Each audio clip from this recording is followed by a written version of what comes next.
Hi guys, Rob here. Today I'm coming from the DoubleTree by Hilton, a 4-star hotel in Melbourne, just across the road from the Flinders Street Station here. So let's get to the review. The DoubleTree in Melbourne has 180 rooms. As I mentioned before, it's rated as a 4-star hotel, but some websites list it as a 4.5 star. I'd err more towards the 4-star rating. Located right across the road from Flinders Street Station. As shown, you can see the Christmas lights when I stayed one time. Not all rooms have views, which I'll go into more details later. Looking at a map of Melbourne, it's located here in the southern part of Australia. If we look more closely at Melbourne, you'll see the DoubleTree in red with the railway lines of Flinders Street Station across the road. If I zoom out a little more, you'll see within walking distance is Federation Square, which I'll show more in a moment. Past this is the Melbourne Park tennis area, as well as the MCG, all within walking distance. Across the arrow is Melbourne's beautiful parked areas, which include the Botanic Gardens. On the ground level, as you walk out of the hotel, it's a bustling part of Melbourne. Easy to get transport from here. At Christmas, they decorated the station in Christmas lights. Otherwise, it normally looks like this. If you want to check out Melbourne's quintessential laneways, there are a lot within walking distance from the hotel. The nearest one is being Degraves Street, a perfect example of Melbourne's laneway cafe culture. It's only a couple minutes walk away.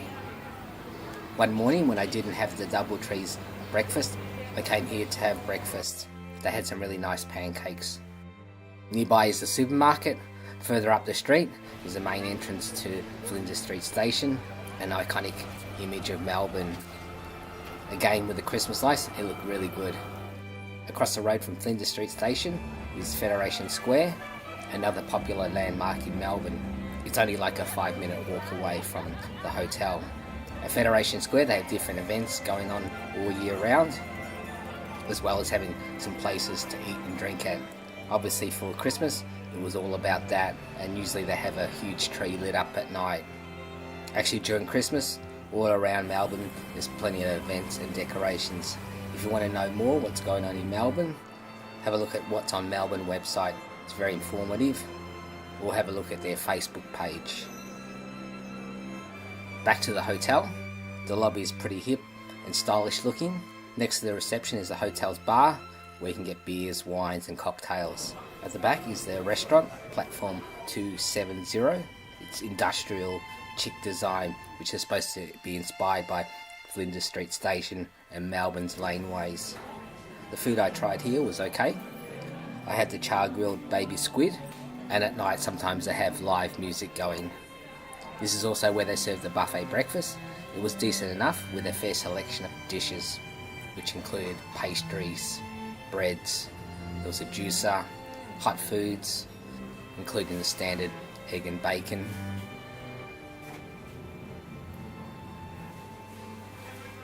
There were some choices of different cereals. Overall, not too bad of a breakfast. If you want, as I showed before, you can just eat around the corner at one of the nearby cafes. Sticking with food, in-room dining is available. You can access the menu via the TV. One night I tried the burger, and on another night I tried the chicken schnitzel with pineapple chutney. Dessert, I had the dark chocolate soft scented pudding and strawberry sorbet. Overall, the food was tasty, but nothing extraordinary. Facilities at the hotel include meeting rooms, a 24-hour gym, which has some wonderful views as you work out of Flinders Street Station. It's not very large though. To the rooms themselves, first I recommend, as always, looking at the DoubleTree's own website. Not only do you get a rundown of the hotel's facilities, but you're able to book rooms from here, including promos they have. Keep in mind the interior rooms do not have windows, while some rooms have views of building walls. I'll show this in a moment. They do offer some packages such as the breakfast included. On their website you can also click onto each room and get a better description and facilities of each room. I'll show you a few of the rooms that I stayed at shortly. So have a squiz on their website to get more details. As always, have a look at comparison booking sites to compare prices such as Trivago, Hotels Combined and TripAdvisor. Just as a matter of interest, I checked the prices much further in advance. Rates were starting from under $200 for their interior rooms. So this will at least give you a ballpark figure on what you expected to pay for the room types here. Generally, I found it better to book well in advance than trying to look at last minute rates, although that's no guarantee. So the first room I stayed at was a king guest room. I just want to point out again that their cheapest room types, the interior, do not come with windows. The regular king guest room does have a window, but as you'll see in a moment, it's not much of a view. The room is an okay size, nicely furnished, it's clean and comfortable. The facilities in the room were pretty much stock standard. Room safe, coffee and tea making facilities. There was a minibar, but it was empty save for some UHT mini milk cartons for your coffees and teas. Overall, the room wasn't too bad at all. The window view was very ordinary, just a building wall, and if I squeezed my head against the window, I could just make out Flinders Street. The wardrobe at the front of the room had some robes, hairdryer, iron and ironing board. The bathroom was a little on the small side. Other than that, it was fine. It came with the regular body wash and shampoos. In general, I was pleased with the room, with the exception of the view. The next room I stayed was the King Flinders Street Station view. These rooms are on the lower floors. I forgot to mention, at check-in they do offer a free cookie, although one time I checked in they forgot to offer it. I also want to mention Wi-Fi is available, but you have to pay for it, and honestly it's a rip-off. But if you are a Hilton's Honours member, Wi-Fi is complimentary. You can join up on the spot and it's free. This is what I did, and I was able to use the complimentary Wi-Fi, and you get all the perks with earning points which you can use towards rooms in the future. You also have special room rates on the website, so it is worth joining, although it does mean getting those extra emails. The layout of the room was slightly different to the previous one I just showed. It's designed primarily to maximise the views. The window size is about 3/4 of one side of the room, and you get those magnificent views of Flinders Street Station. As with the features and facilities, it's pretty much the same as the other room that I showed. So what I said about the other room applies here as well.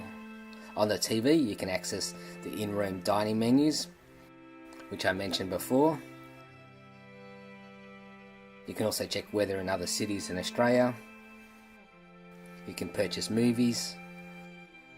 There's local channels as well as Foxtel cable, although it's a limited number of Foxtel channels.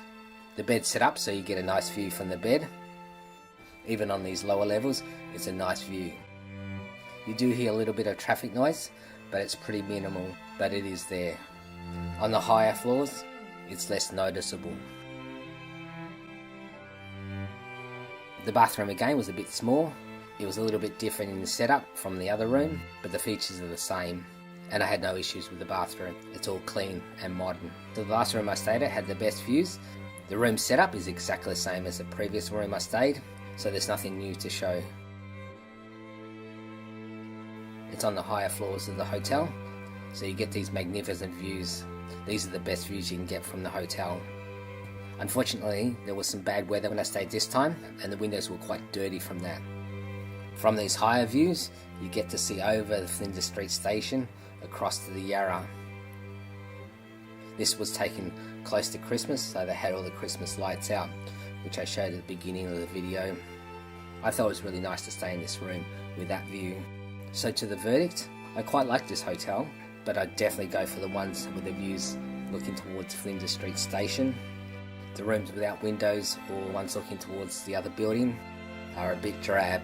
The food was okay, but nothing spectacular, and you do have that option of stepping out of the hotel and being metres away from Melbourne's popular laneway cafes to eat or drink at. If you saw my previous video, I stayed at the Crown Plaza, which I gave a rating of 7 out of 10. The DoubleTree is just a tick below, I think. I like the Crown Plaza just a little bit more, just because it's a larger hotel with more features and facilities, and the views of the Yarra River are just amazing. DoubleTree is a little smaller hotel, more compact. Still, the DoubleTree is a good hotel and well worth looking at if you're planning on staying in Melbourne. You can check out my channel for other hotels I've reviewed in Melbourne, or for more hotels and travel videos, please subscribe to my channel. Thanks for watching, and I'll catch you next time.